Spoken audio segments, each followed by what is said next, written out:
Couple things that I wanted to kind of bracket this episode with is just a real quick explanation on cuts because I know there's a lot of misinformation out there.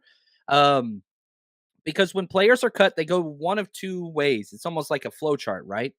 Any player with less than 4 accrued season goes to waivers. And that is the exact same draft order based on worst record to first. That's who gets to claim them first. So the 49ers being in the NFC Championship, they're at the very far back end, 29th, in fact. Now, the flip side, if a player has 4 or more accrued seasons, they're a free agent. They can sign with whoever they want. So whenever you see these players get cut, free agents have a better chance of going with the 49ers than the undrafted rookies and all those different types of things. PUP players, there's only one player for the 49ers that will be a PUP candidate. That is Darrell Luter Jr. He will not count against the 53 and will have to miss the minimum 4 games before he can come back. And so we'll see there. So just keep those things in mind. In the 16-person practice squad, 10 have to be young pups, 2 or less accrued seasons. 6 can be free agents or veteran free agents. I thought it was 17. So, yeah, there's been people out there putting 17. The correct answer is 16. Yeah, I don't know where that came from. I thought it was 7. I thought it was 7 vets and 10 young pups. Yeah, I looked it up this morning on the NFL site, and I found 16. I could be wrong. I'm wrong all the time. If it's on the NFL site, then there it is. There it is. But yeah, there's all they change it every year, which I do like that they are always changing things. Yeah, they're always looking to improve or kind of make amends to certain things. So I agree. Hey, look, it's a lot of stuff that's about to go down, and. Darrell Luter Jr., I agree. He's going to start the season on the PUP. Mm-hmm. You could put more than one player on the PUP, though. But they have to start on the PUP at training camp to be on the PUP at this point. So the only 2 players that would have been eligible was Mitch Wisnowski and Darrell Luter Jr., but Wisnowski came off. So, like, the players that are injured Is now... Is that true? Jimmy Ward didn't start camp on the PUP. Yeah, and he was on the 53 and then went straight to IR afterwards.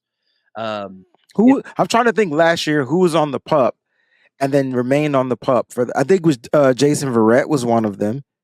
Yeah, Jason Verrett was one. The NFI is the exact same thing as PUP. Just right, that was Kalia Davis. Kalia Davis was on that. Okay, so you're right. You got it. Let's see here. I'm looking up real quick because I want to make sure. My biggest thing is I don't want to put misinformation out there. And I'm looking at the roster last year. Jimmy Ward was on the active roster. Okay, and then he got hurt during camp. He made the roster injured right beforehand. Right, but because he didn't start camp on PUP, correct, you can't go on PUP as a free player because PUP doesn't count against the 53, and that's what's huge. And that's what's huge. So you'll get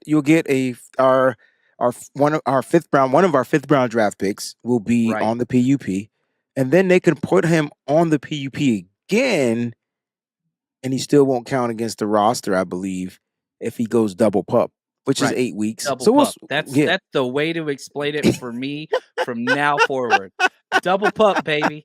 There we go. That you nailed it. Now, a lot of transactions have taken place across the NFL, Wayne. Are there any players who have been waived that kind of piqued your interest? Not necessarily that the Niners should claim them and put on the 53, but maybe some guys that could make our practice squad if they don't get claimed. Were there any names that popped up, or do you want me to go through some names that I thought were intriguing?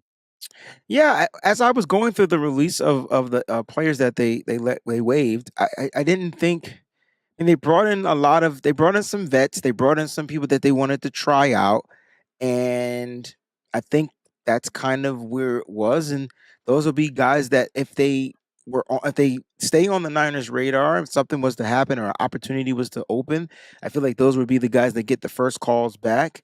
But I'm curious to know which guys you feel that the Niners might keep their eye on. I thought this one was interesting. The Broncos released Albert O. Tight end. I can't even say his last name. Yeah, I just call him the tight end. He's one of the most athletic tight ends in the NFL, like Kyle Pitts level athleticism. He had like 100+ yards and a touchdown in the last preseason game. I'm not sure I would take him over somebody like Braden Willis. I would take him over Cameron Law too, but that's a whole different story. That's one that I think is going to be interesting. Oh, I thought you meant from the 49ers that they let go. I didn't know you meant overall throughout the whole league. Now there's Both gonna and yeah, yeah, there's some offensive linemen I felt like that were let go we can probably pick up if he wanted to upgrade the depth or whatnot. But I don't know. The Niners again, guys that if they haven't accrued those 4 seasons, going to be hard to get, man, because we are what 28th or 29th on yeah, that waiver. So it's going to be yeah. hard to get. Yeah, we have to It, definitely look more in the veteran, well, at least the 4 accrued season players that are going to be released that the 49ers can kind of like sign right away. It's going to be interesting to see which ones we waive or we cut. That's the difference. If we cut it, is that means they've accrued those 4 seasons. If we waive them, they hit waivers. So it's going to be interesting to see if there's any of the ones that we have on our current team that we cut that we just already trying to give the head nod. Hey man, we're gonna cut you, but we're gonna sign you. Like you need to cut it. I Now, what about Trent Taylor? The Niners, he's feel like back, they great got punt returner. Ronnie Bell, man. Like does Trent Taylor give you greater depth at the wide receiver spot? And that's the question you got to ask. Mm, Like, who would you rather see? no And system.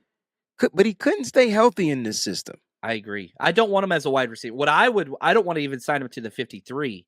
If for some reason he doesn't land a spot, I would say, hey, Trent, we want you on the practice squad, but you're going to be our punt returner that we activate week 1, in week 2 until Ray comes back, just because I don't want a rookie punt returner early in the season. I don't mind if Ronnie Bell's the kick returner.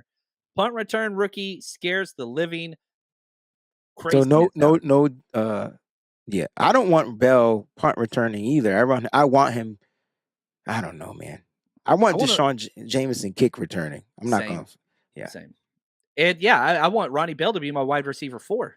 period. That's Yeah, it. like Like that. Yeah, that's where right. I want him. Like, you Which focus you, on this, yes. And I think we'll the get Niners this are guy early. I think the Niners are looking to do something like that because I think they're starting to see that they have more value in Bell to not utilize him in the special teams. Can he be that? Yes.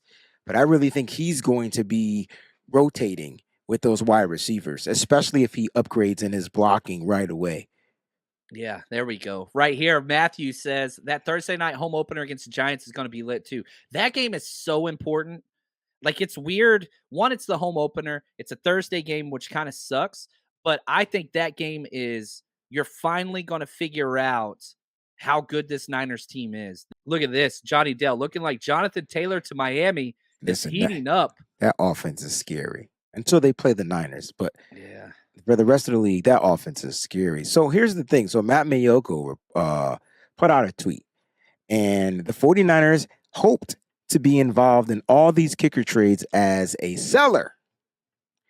They wanted to flip Zane Gonzalez for a pick, but Gonzalez is out for an extended period of time with a calf injury sustained in the Friday pregame warmups. I thought it was a hamstring, but now it's a calf. All right, so I had my information wrong, and I apologize. There you go. The quad was Moody. I The said calf quad. Yeah, was yeah, there we go. But yeah, so the trade they wanted to didn't work out. And I'll be honest, Zay Gonzalez was incredible all trading camp until he got injured. but You get injured. it was like a free pickup. You still drafted a kicker, and they were gonna try to flip it. It all made sense. That's why you didn't see him in And the preseason. if Jake Moody got hurt and Zane didn't, Niners look like they aced this whole situation. Yeah, You didn't yeah. plan for both of them to get hurt. Will the 49ers trade for a defensive end today? What do you say? Yes or no? So what Jared is really asking us, John, is are we getting Derek Barnett? I think that's the only defensive end you would be looking to trade for. No, you got it. You got the best defensive player waiting to be signed. I don't think the 49ers make any silly moves. Not to say that that would be silly, but it would kind of be a slap in the face of depending on what you get it for. I mean, if you get him on a dirt low cheap, I mean, then yeah, That's you kind of do it, but he won't be dirt low cheap. I loved his tape. The penalties are an issue. He's got, some anger issues, no doubt about that. I don't mind that actually. But it's the biggest position of need. I wish we would trade. The longer time goes by, the less likely that's going to be the case. Um, I'm over here refreshing, man, nonstop, and just waiting to see. But yeah, we'll see there. We'll see there. So stuff just to pay attention to. I'm excited. the 49ers Rush podcast.